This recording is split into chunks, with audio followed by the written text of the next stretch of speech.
Shots fired and people scattering at the Quarry Market tonight. We begin with this breaking news story. So here's the thing. We're still waiting for police to release any official information. But the thing is that we have been speaking to several witnesses and they've been telling us what they've seen so far. Yeah, I actually talked to one person who was inside the Whole Foods at the Quarry Market tonight. They tell us someone came into that store with a gunshot wound to the head. This is a live picture that you're looking at right now this is video from outside the Whole Foods in the Quarry Market. That witness told me the woman came in with a gunshot wound to the head. This is the suspect that was arrested outside the Quarry movie theater just moments ago. He apparently shot this woman and took off running.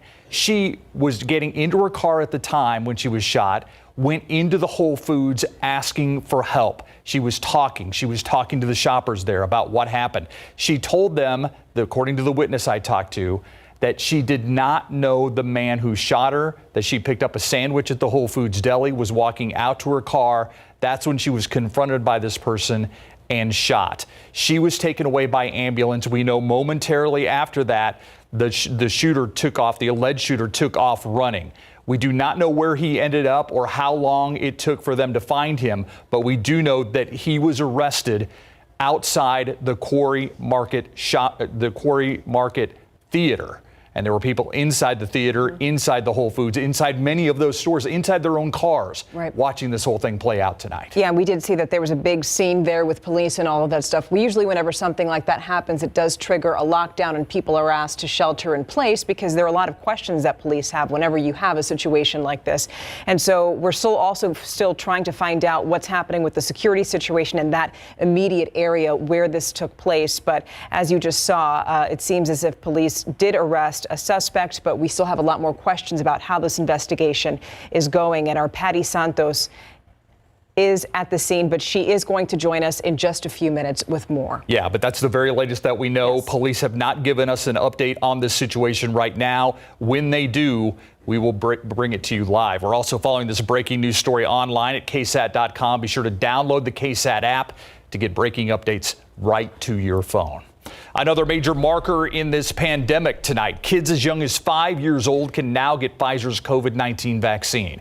The director for the Centers for Disease Control and Prevention just giving the green light. Yeah, Bexar County judge is telling us that University Health has 5,000 doses of that vaccine, and you could make a reservation starting tomorrow at the Wonderland of America's Vaccine Clinic. We also know and we do want to make sure that we can ensure getting shots in arms for these kids. We estimate that there are about 330,000 children across the county in this age bracket. So that accounts for about 17% of our population. Metro Health also says children will be eligible for incentives like those HEB gift cards that they've been giving out, the $100 gift cards. Those cards would only be given at Metro Health clinics.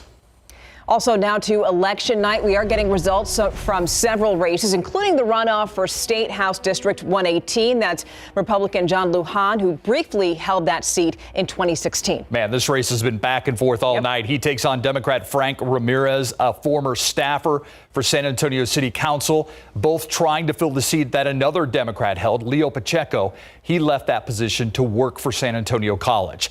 Let's take a look at the results as we have them right now. John Lujan, the Republican, with 51% of the vote at this moment, 49% for Frank Ramirez. This is a reversal of what we've seen for most of the night when the Democrat was leading. But again, this lead just switched moments ago. Yeah, and something that, like you said, we've just seen all night, and we're going to continue to keep an eye on those numbers because just 63% of the precincts are reporting.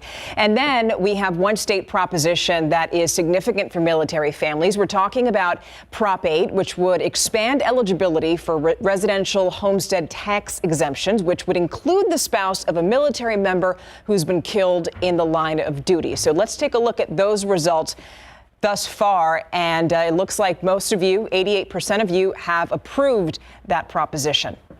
Now, tonight on the Nightbeat, two fast-growing school districts, Kamal and New Braunfels, are hoping that you, the voters, green-light their proposed bonds. Yeah, voters in New Braunfels say the decision's easy when you look at the area's growth. Let's take a look at the propositions for that district. Proposition A includes opening a new high school and elementary school in the New Braunfels ISD, in addition to upgrading other campuses. And you can see right now 61% of the vote for, 39% against. Proposition B is to build a new stadium in New Braunfels. 53% are against this idea. 47% are for it. And next we have Proposition C, which upgrades technology district-wide. And that one was just a little closer there. 60% for, 40% against. The night team's Lee Waldman is covering these races for us, and she joins us now live from New Braunfels. Lee. Yeah, good evening to both of you. On talking with the districts, they were proposing to parents that they need this bond to support the fast-paced growth in the area. And I spoke with parents who were at the polls, and they say they agree. And that's why so many of them cast their votes in favor. New Braunfels ISD and Comal ISD each proposed multi-million-dollar bonds to help build schools, supporting infrastructure and improve already standing facilities. New Braunfels bond has 3 propositions that total $348 million.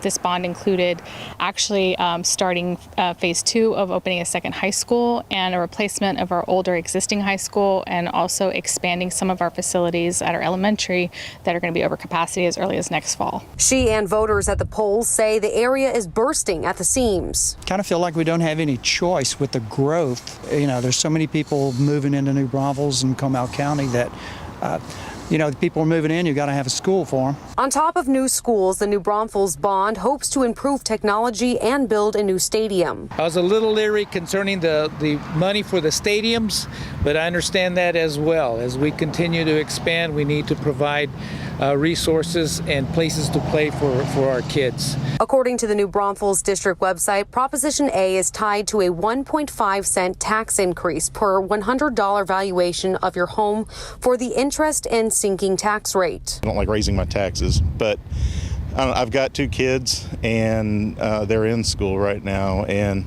superintendent, we're at a meeting with him, and it made sense what he was saying. I do believe that even with the tax increase, this bond is very much worth it for the future of New Braunfels students.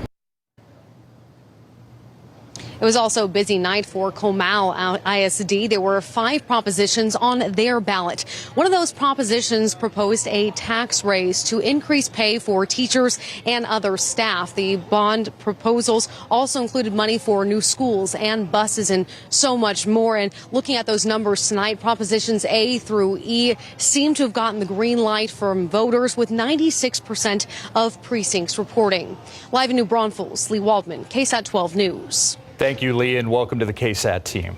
We're also tracking election results on KSAT.com. You can look through those propositions, amendments, and other races right now on your phone or your tablet. All you have to do is click on this story. All right, let's get back to the breaking news we had off the top. Shots fired at the Quarry Market. At least 1 person hit. And obviously shoppers there were just left scattering, trying to figure out what was happening. Now the night team's Patty Santos is there at the scene, and she's live with the details. Patty, what can you tell us?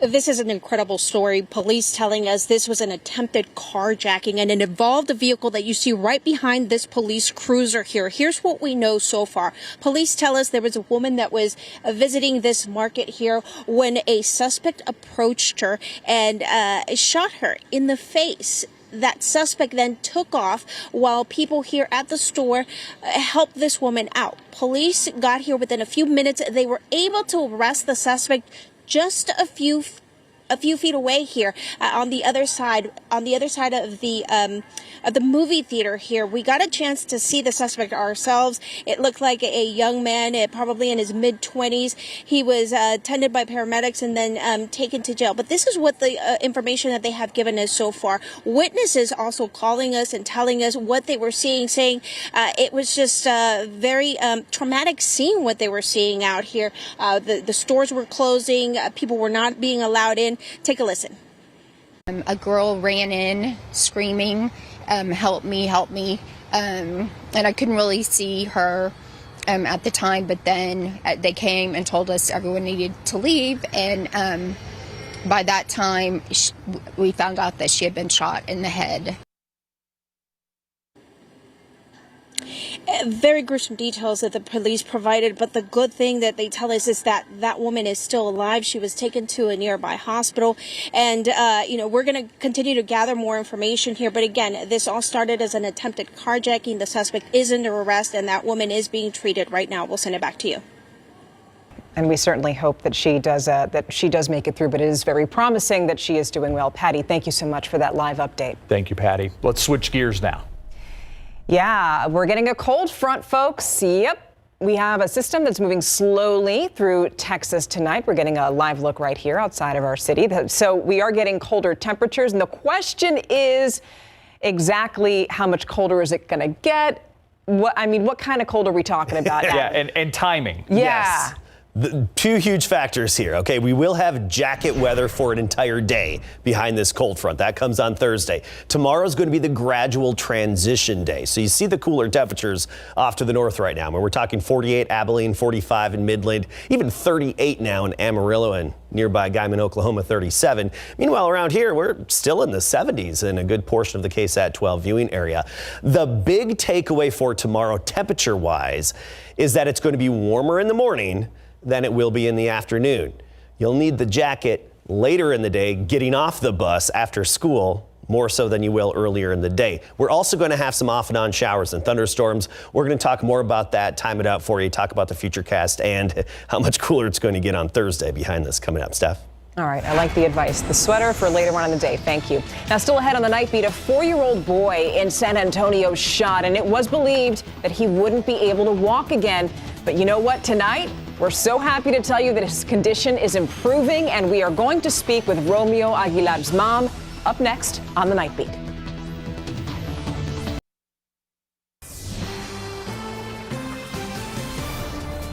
This cute little guy is 4-year-old Romeo Aguilar. We first told you about him this past weekend. He was shot in the back during a drive-by shooting on October 24th. But today, we're happy to report he is out of the ICU, and get this, he can move his legs. So happy to tell you that. The night team's Japhanie Gray spoke with Romeo's mother, who hasn't left that little boy's side at the hospital. And she, along with many others, are now super hopeful that Romeo is going to make a full recovery.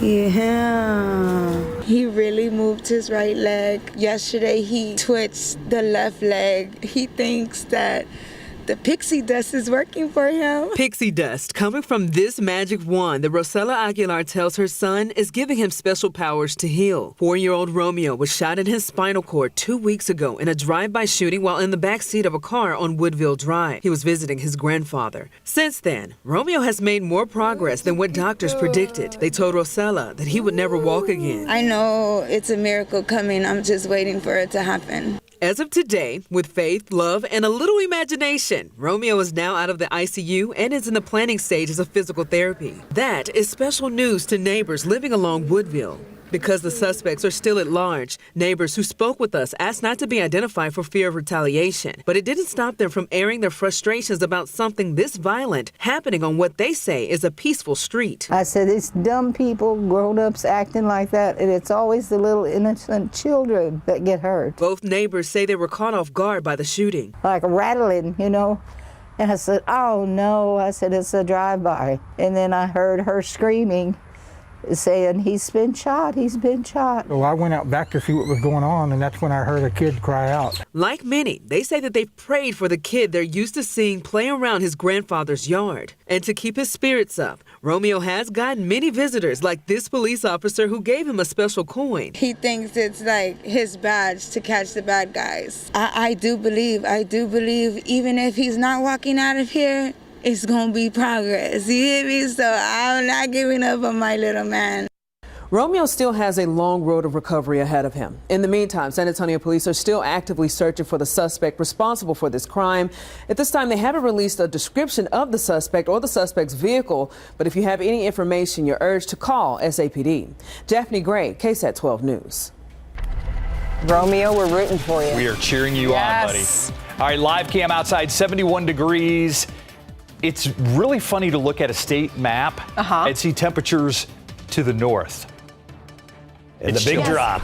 It's chilly. Yeah, well, we're going to get that, right? We are. Those cooler temperatures, they're headed our way. So becoming cooler throughout the day tomorrow. That's my number one headline. As I said before, you're not going to need the jacket early in the morning when you send the kids off to school, but on their way home, they're going to want it. Intermittent rain as well, and we'll see some decent accumulations in spots. It's looking more promising in terms of good soaking rain for some folks. We'll break that down. Jacket weather all of Thursday. That's the bottom line. Very fall-like on Thursday and well below average. That's going to be our coolest day. Today, no cold front in sight around here. I mean, we started at 62 when the average low was 54. Then we topped out right near 80 degrees, making it up to 79. And of course, the typically warmer spots south and west of town did hit and exceed 80. Right now we're at 70. Dew point is 64. A little bit of mugginess in the air with that southeasterly breeze coming off the Gulf of Mexico. So look at the temperatures right now. 70s basically along and south of Highway 90. 72 Uvalde and Hondo, 70 Gonzales, but 76 Cotulla. You get farther to the north into the hill country, we've cooled off into the 60s. That's not the cold front quite yet. The cold front just hit Junction, and it is slow. It is just crawling its way southward. It needs a little reinforcement from upper level support that it's going to get tomorrow, and that's going to really push it through by about the noon hour. But you look at the temperatures behind it, 41 Lubbock, 38 Amarillo. That's the cooler air that's streaming southward. Now, I'm not necessarily anticipating 30s around here, but you will feel the effects of the front. Let's look at our futurecast just in terms of temperatures. This is a whole nother way to look at that temperature forecast throughout the day. So in the hill country tomorrow morning, we'll have some showers. We'll be in the upper 50s, but 68 in San Antonio. By the noon hour, here, San Antonio and along Highway 90, Uvalde to Gonzales, we'll be near 70 degrees at noon. Thereafter, within just a couple of hours, the temperatures will drop, and for the afternoon hours, we'll be in the 50s and then continue to drop into the 40s through tomorrow night. So cooling from the north to the south throughout the day tomorrow. Look at Thursday, 56, the high temperature. A little bit of morning rain and low clouds lingering. Then we warm back into the 70s by the weekend. Let's talk about rainfall. Most of it's behind this front, along with those low clouds associated with it behind that front. It's a very shallow pool of cooler air that's headed our way. And that's one reason why we get those low clouds that stick around for more than a day. Tomorrow morning for the commute, drizzle, a few sprinkles, a few light showers, some wet spots out there, but I think it's going to be more problematic as we get to the evening commute, because throughout the daylight hours, we'll see intermittent showers and thunderstorms. And don't pay so close attention to the exact location of these on the Futurecast, just the mere fact of the presentation of them. They'll be coming and going, intermittent throughout the day. It's not going to be continuous, but they'll be coming and going with some rumbles of thunder and even some pockets of heavy rain at times. Most of the rain will be east of the Rio Grande. East of I-35 is where we could see well over an inch, 1 to 2 inches. But in general, good rule of thumb tomorrow, between 1/2 inch and 1.5 inches. Temperatures, though, remember, falling off through the afternoon and becoming breezy. A north wind at 10 to 20, gusting to 25 for the second half of the day, and that's going to last in the first part of Thursday. Even the Thursday morning commute still a little damp, but by Friday, back to sunshine, 60s, and the weekend, sunny and 70s. Good timing, huh? 56 for a high on Thursday. Get ready. That's something. You know who's going to have to get used to those temperatures? Deshaun Watson. Yeah, because he's not going anywhere right now. Today was the NFL trade deadline. There was one team that thought about making the move, but at the last second decided not to. We'll let you know how that went down today in the NFL trade deadline. And the KSAT 12 Texas Sports Productions Game of the Week. Coming up. Pro football coverage, powered by Davis Law Firm. The NFL trade deadline is come and gone, and Deshaun Watson is still a Houston Texans. That's after the Miami Dolphins team owner Stephen Ross' contingencies for any deal were not met and made the final decision to not make the move on Watson. That's according to ESPN. Watson had demanded a trade last January after he was not consulted in the hiring of general manager Nick Caserio. But then 2 months later, 22 lawsuits were filed against him by women who claim he sexually assaulted them during massages. 10 women have filed criminal complaints with the Houston Police Department. As it stands now, the Texans are on the hook for his entire 4-year, $156 million contract he signed before the start of last season. Former Dallas Cowboy linebacker, one of the great comeback stories in the history of the NFL, Jalen Smith, has been cut by the Green Bay Packers. That decision made today after he was picked up after being cut by the Cowboys, but only suited up for 2 games before his release today. The good news is he will walk away with over $7 million the Cowboys owe him for this season. For the first time since UTSA head football coach Jeff Traylor of the university announced they have signed a new 10-year contract, $28 million extension that will keep Coach Traylor until 2031. We're hearing from the players. Now, some of them admit they were nervous after Traylor's name popped up in the search for a new head coach at Texas Tech. And then more recently, news of Gary Patterson's departure at TCU. And when they saw UTSA athletic director Dr. Lisa Campos come into their meeting room on Sunday, that even heightened their concerns until she confirmed that Traylor was their man for the next decade. I was just excited, for the younger guys and people who are, wanting to commit here or getting offered by us, not trying to figure out if he's going to stay or if he should come here for Coach Traylor or not. Just great for the program and San Antonio and everything he's doing, the culture that he is instilling in us. And we're just blessed to have him, and especially for another 10 years. It was well-deserved. There are not many guys that are built like him. Great. He's a great man off the field for this community, for this university. I'm super excited for the guys that are going to come after me, that they're able to be with a man so great. And I'm just super excited for, what this university is going to, be in the long run. And now they can see it, they can stretch that win streak to 9 this Saturday in El Paso against UTEP. Mired in a 3-game losing streak and out of the Big 12 Conference Championship picture, now the Longhorns have to consider making a change at quarterback. Hudson Card started the season at number 1 on the depth chart, but was replaced by Thompson after his struggles against Arkansas. But the Longhorns have made a habit of giving up big leads in their last 3 losses, the longest losing streak since the Charlie Strong era in Thompson's defense. He has thrown 8 touchdown passes in the last 3 games. Has watched his offensive line fail on protection to go along with the receiver drops. Right now, Steve Sarkisian is sticking with Thompson. I've never been in favor of kind of rotating quarterbacks and you let a guy play through it. I think Casey's done some really good things for us. Obviously, there's plays he'd love to have back, like all of us would. I would as a play caller. That's the way it goes. I think Hudson is chomping at the bit for another opportunity, which is great. He's working hard.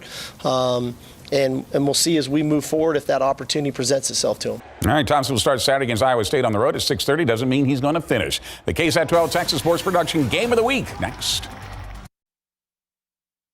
The KSAT 12 Texas Sports Productions Game of the Week takes place this Friday night of the final week of the high school football regular season. That's where number 2 Central Catholic and 12 Top 12 Sub 5A poll faces the Antonina Apaches. This has been one of the best seasons ever in Button history, and you knew it was going to be special when they shocked Southwestern 5A team in their season opener 31-7. They also had another win over a 6A team in Laredo United South, with their only loss coming against an undefeated 5A Alamo Heights in their 3rd week of the season. As a result, Central Catholic is 8-1 overall, 5-0 in TAPS Division 2-1, or I should say TAPS 2 Division 1. The Antonina Apaches are 5-4 overall, 3-2 in district, trying to hold on to that last playoff position. One of their signature wins of the season came against Pleasanton in the 2nd week of the season, a 4A school, and against a 3A Blanco school in the 4th week. Now these 2 private schools collide on Friday. They're a pretty good team. I know we're going to get their best because we're just the team to knock off right now. And we're number 1 in district, so we're just trying to finish district perfect. So we're going to handle our business this week.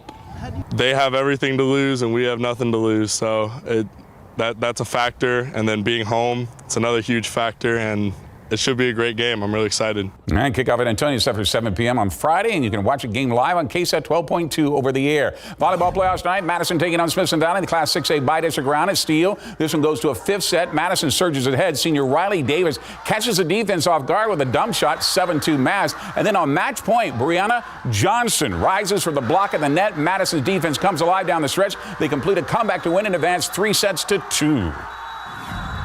After a while, we started to pick it up. Our block started to just perfectly come together and just held it in for us all. I think that we just came together as a team and just fought to the end, and we didn't give up just because they were ahead. We pushed until we had nothing left to give.